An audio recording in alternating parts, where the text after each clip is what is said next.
Welcome to the Shakaama Live Show with your host, Shakaama. A couple of things, let's get them right out of the way.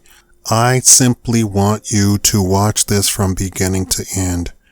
That's all I ask. You don't have to click anything. You don't have to leave a comment. You don't have to click like or anything. Just watch it from beginning to end. That's all.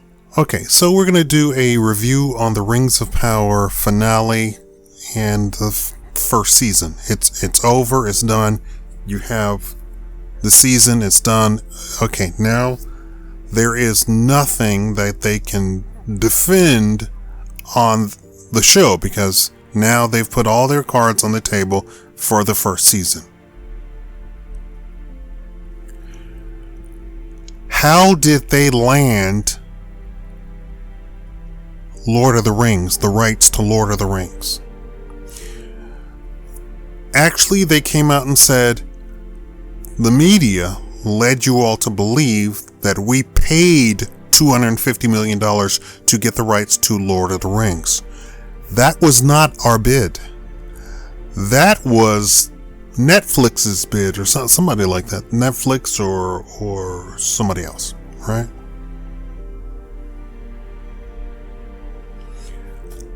They paid less than $250 million to get the rights, but they said what put them over the top was they agreed to have somebody from the Tolkien estate sit on their board to make decision making and consultation, and they would pay the person.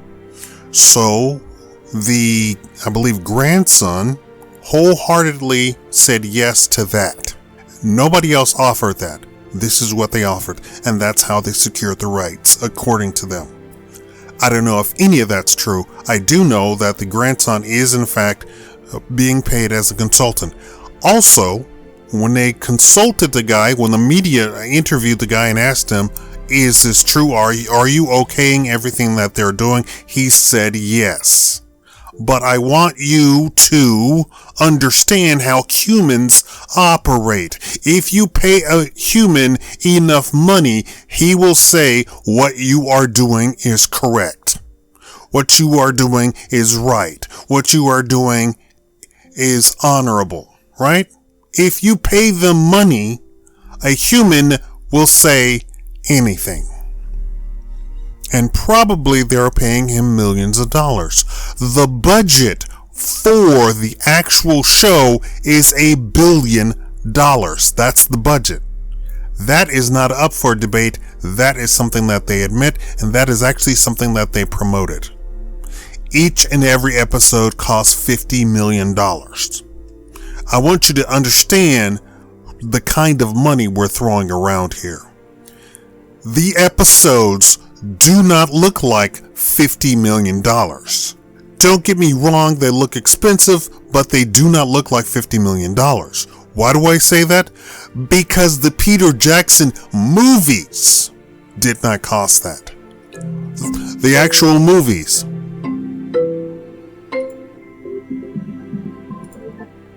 And why do I say they do not look like they cost $50 million? Because they have very few extras. That's the people who don't have talking parts who appear on the screen in the background characters. A lot of times they have 6 people on the screen. And the reason I'm mentioning that is because they're supposed to have 100, 200, 500, 1,000 people on the screen. Supposedly they're having a battle and 6 people appear on the screen. There is an attack by one group against another group and 2 people are on the screen. More people show up in Chicago to a fist fight than they appear on the screen of this $50 million per episode show. Now, I have said on Twitter, I make 3D art. I do 3D graphics. I'm on ArtStation. I can put out, and I have seen people who are light years ahead of me who can put out much better graphics than they even show in the show. This is not, I don't know where the $50 million is going. This is what I'm trying to say. So let's get into the review. I believe one of the key insults to this is that they did not use Tolkien's work at all. They bought the rights from the Tolkien estate. The rights do not include the rights that Peter Jackson, who made the movies, has. They are two separate companies or two separate entities. There's the Tolkien estate itself, and this is how legalities work, right? There's the people who actually are Tolkien relatives who own the rights to the stuff. And then there is a company that owns the rights to the stuff. The people who made Rings of Power did not buy their rights from the people who own the rights to hand out, who gave the rights over to Peter Jackson to make the movies. Because of this, Rings of Power is very limited on what they can say, the words they can use, the names that they can use in their show. Is it coming clear now? So they spent $1 billion, but they don't have the rights to most of the property that they need to actually make a production of Tolkien's work. They got around this by throwing everything out the window and going with this very woke message. This is why they made this thing that you see in the show. They don't care about women. They don't care about black people. They don't care about Mexican people, Latinos. They don't care. They don't care. They don't care.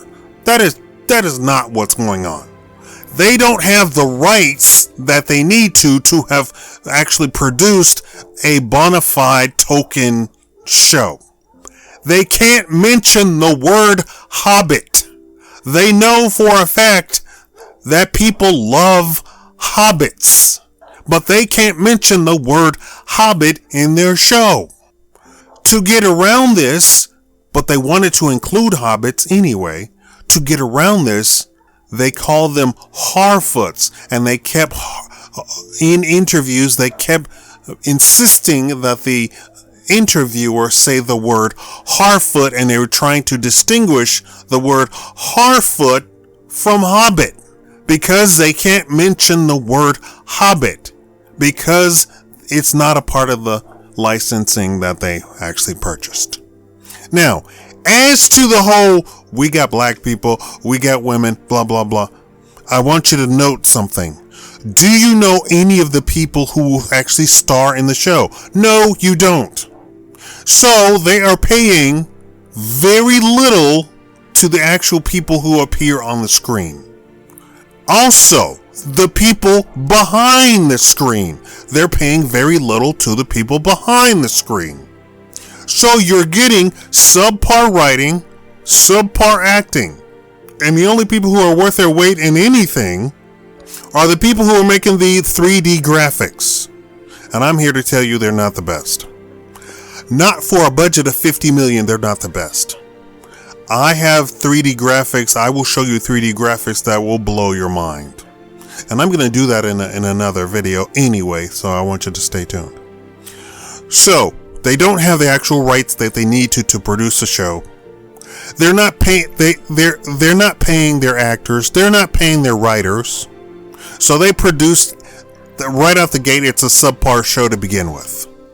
So let's go over what's going on with the actual content itself.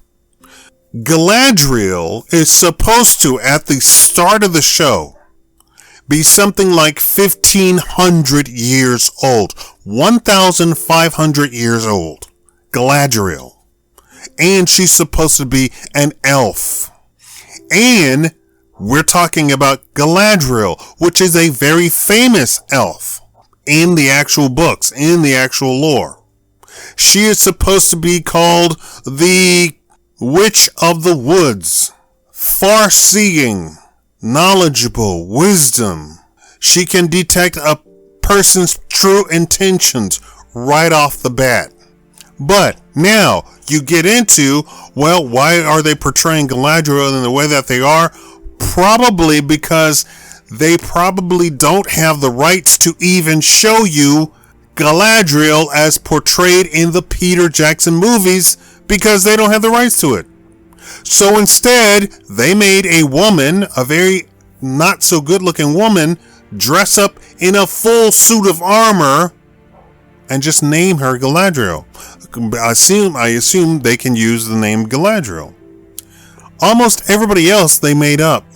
You have the very unattractive men on there.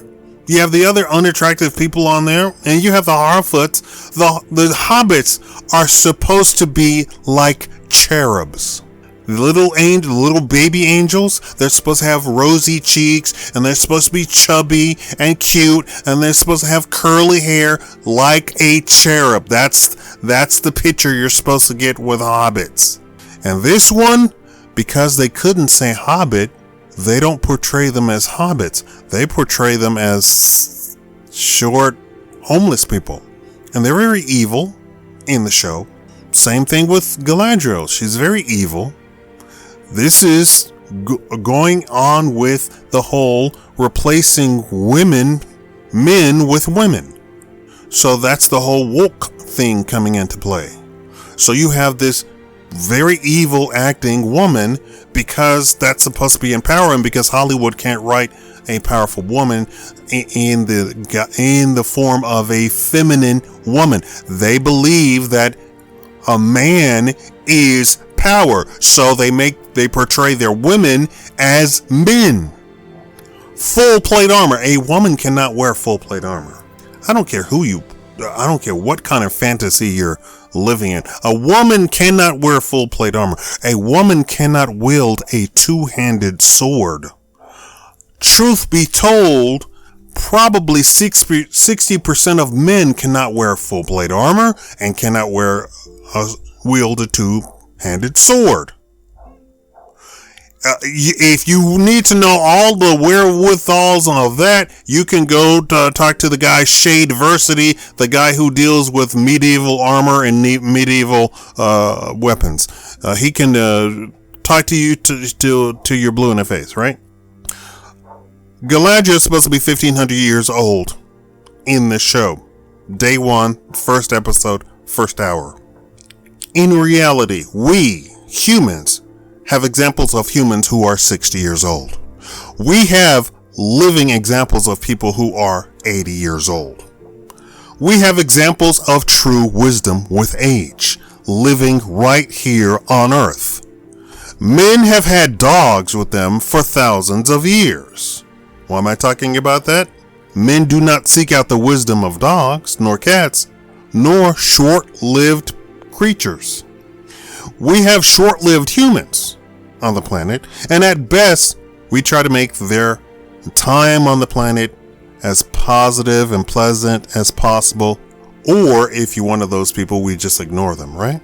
With the exception of everybody else, and we have one stupid example in Greta Thunberg, who is going to not live that long because that's her particular disease makes her have a very short lifespan.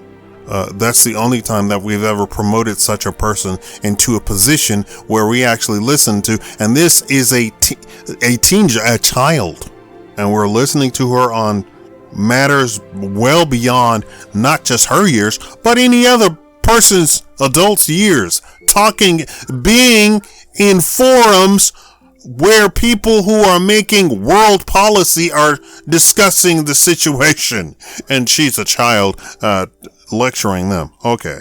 The Rings of Power has committed the gravest of sin to portray beings with thousands of years of age in the most stupid way possible. Or as I wrote in the script, in the most stupid way unimaginable.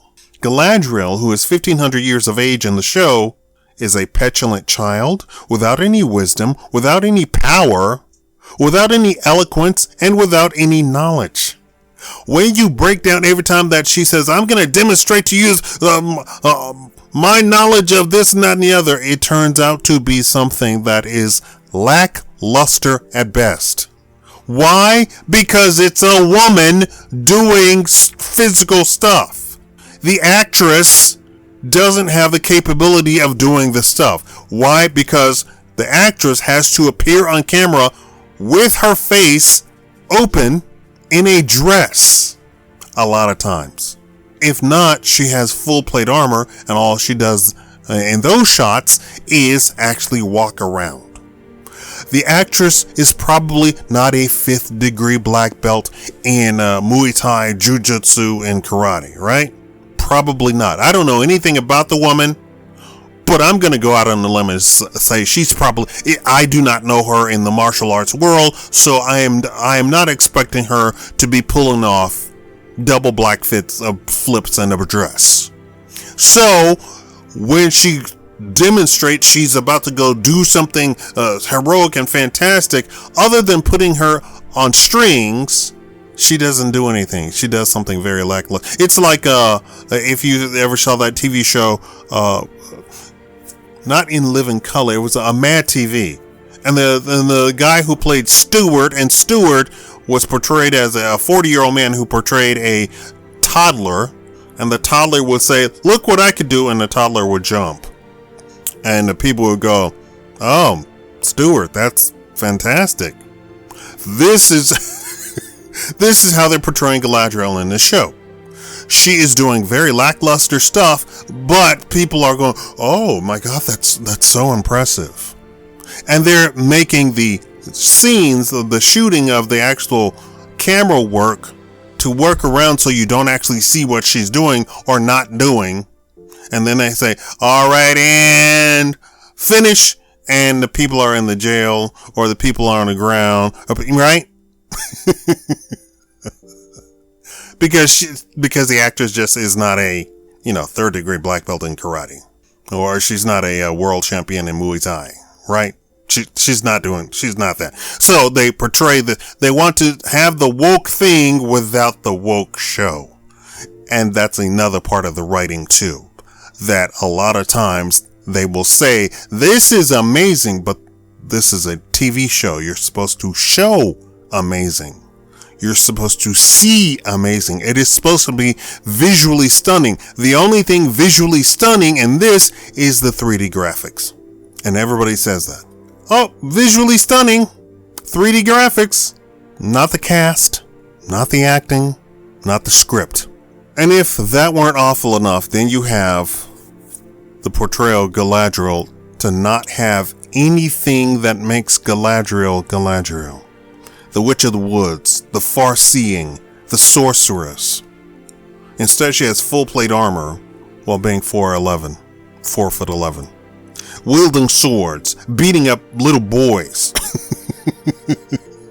I know she's a little girl at the time, but she's beating up little boys, which is really terrible, because in reality, at that age, from any child psychologist or child doctor or pediatrician will tell you, after the age of 6, you need to separate the boys from the girls, because the boys then start packing on muscle and bone at the age of 6. They don't have the testosterone of a teenage man, but at the age of 6, it's there and it's already packing on some weight and some actual muscle fiber. You need to separate the boys. They said 5 and younger, boys and girls can play fine. The boys are not going to hurt the girls are not going to hurt the boys. But from 6 on up, you need to separate them, because boys are... So, in this opening scene where we have the little boys and little girls, you have Galadriel, the girl, and she's like, they're like 8, 9 years old, and she's beating up the little... That would never happen. I'm here to tell you, do not let your children from the ages of 6 on up play together anymore, the boys and the girls. You need to separate them. The boys go be with the boys, because the boys are not only stronger, they're also tougher. The girls are not. So, do not I'm being serious about this, and I want to caution you not to, if you're a very young parent and you just don't know this stuff and you're taking this as an example, I want to tell you, full stop, pause, stop right there. Do not let your 9-year-olds fight each other, because you're going to end up with a hurt little girl. Okay. She's also being portrayed as she's 1,500 years old, and she's over there beating up humans. Now, they're not really harping on the fact that she's 1,500 years old, but you have Galadriel beating up on humans, which physically, first of all, she wouldn't do. Physically, this actress can't really portray this. Maybe the Peter Jackson Galadriel could, because she looked about 6'5". I don't know how actually tall Kate Blanchett is, but she was portrayed as being a very statuesque tall elf, right? And this is how the camera always pictured her, and this is how the shots did her and the little Hobbit boy. I forget his name now. Is it Elijah Wood? Okay, yeah. But this is a 1,500-year-old being. Let's say she does know some martial arts in her 1,500 years on the planet, being alive, and she's beating up on humans. That should be shameful all by itself, just in and of itself. Why would you do that? And she's escaping the prison within minutes of being in prison. It's just, no prison can hold me. I'm Galadriel. I'm 1,500 years old. I've already seen. There's no lock that can, whatever. It's not portrayed as being something good. It's something that is portrayed as being kind of bullyish, right? And is as if that wasn't enough to insult you, you have the character that is playing Gandalf. Gandalf is a Valar. What is a Valar, for those who do not know? The Valar are characters in J.R.R. Tolkien's Legendarium. They are angelic powers or gods. This is taken directly from the actual description in the Wikipedia. Subordinate to the one god. So the one god made the Valar in the Tolkien world. And Gandalf is a Valar. He's one step under the one god. Tolkien was a very devout Catholic. So he's going to write what he knows, and he knows Catholicism, so he's going to write about a god, and what is the god going to make? He's going to make his angels, and in this case, they call the angels the Valar, and Gandalf is a Valar. Now, there is other gods, but we're sticking with the one god, or I guess the most powerful god, or the creator of everything, created the Valar. Now, there's other gods in the picture, and they make their own creations, and one of their creations were the elves. Did you know that? So the elves from the, I guess, lesser gods were created by one of the lesser gods. So they're one step under these other gods. So the elves should be very close to godlike type creatures. Nowhere in the show is Galadriel ever portrayed as a halfway 1/10 power godlike being. She is portrayed as a Mary Sue that doesn't know her place and doesn't know anything about life. No diplomacy, zero eloquence, and that is because the writing staff they hired is subpar to, some people like Peter Jackson, who he hired for his movie and didn't pay anywhere near $50 million per episode. Now you have Gandalf portrayed in the show, who is supposed to be this actual godlike creature, descended from, they have him come to striking the planet as a meteor, which is reminiscent of some of the other video games that actually have that, where you have Tyrael coming down as a meteor into the world of Diablo. Tyrael, the Black Angel, that is the bringer of the last hope to the player in the game, and tries to guide the player in a way possible to make him do the right thing to save everybody from the evil that is the demons and stuff in the game. You have that portrayal of Gandalf coming down as a meteor and hitting the ground and being naked of all things. Nobody wants to see a naked old man. But anyway, I digress. But in this portrayal of him, he doesn't speak. He doesn't know the language. He doesn't know the language? A godlike being doesn't know the language? And they never ever go into the fact that the Harfoots who encounter Gandalf don't speak a different language from the elves or the Númenóreans or the humans or whatever, or the orcs. They don't make that distinction whatsoever. They don't actually build a world at all around any of this. So you have this godlike creature, doesn't know how to speak the language, doesn't know the difference between right and wrong. Godlike creature. And not only is he a godlike creature, he's created by the one true God who is on the side of good, and there are evil gods who have their own creations who made their creations like the orcs, like the Uruk-hai, which I guess they can't use that word probably. And they represent evil, and they are evil, and they revel in their evilness. But you have Gandalf not know the difference between good and evil. It's just terrible writing. And they portray Gandalf as being dressing up as this sort of homeless looking thing. His hair is all unkempt. This is a godlike being. He shouldn't look like a homeless guy. One of the reviewers here on YouTube said, this is what I look like the day after I have a bender. I believe that's the word. I don't drink, so I don't know what the word is. He's naked. He's unwashed. He's unkempt. He hurts the creatures on the prime material plane left and right. He's always hurting creatures. He's hurting animals. He's hurting Heartfoots. He's hurting everyone. He can't limit his power, and he does magic that is just chaos, right? The magic is chaotic. He's supposed to be as close to a god as possible, but is portrayed as a doofus, layabout, invalid, capable of nothing, not even to feed himself. The Harfoots bring him food so he can eat, which a godlike being doesn't need to eat. And they actually portray people as eating in the show. They have a couple of scenes where they're sitting down at a table eating and drinking, and people bringing food to them.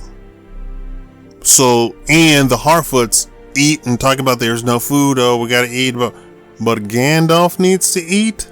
It's just a terrible portrayal altogether. In the Tolkien world, magic, which Tolkien, by the time that you actually get to the Third Age, magic is dying. Magic is so unheard of because men don't actually have magic. There is no sort of male wizard. You have the soothsayer, you have people who might know a word of power or two, but that's about it. In all of their libraries, they don't have actual stuff to say, this is how you cast a fireball, because fireball really doesn't exist in the Tolkien world. Magic is very subtle. Gandalf plays the role of a guidance counselor.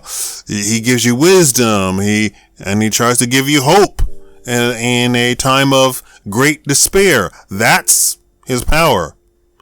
He's not, and if you notice, every time that he is going to really do something, he does what? He raises his sword and light shines out from the sword. And that's the symbolizing hope. And it's supposed to be symbolizing actually the Holy Spirit falling from the sword. But that's not what, of course, anybody says. But that's the actual portrayal of it. That he holds up the sword and light shines from the sword, and it lessens the Uruk-hai or the orcs, right? So that they win the battle because of this beacon of light that is shining over the battlefield.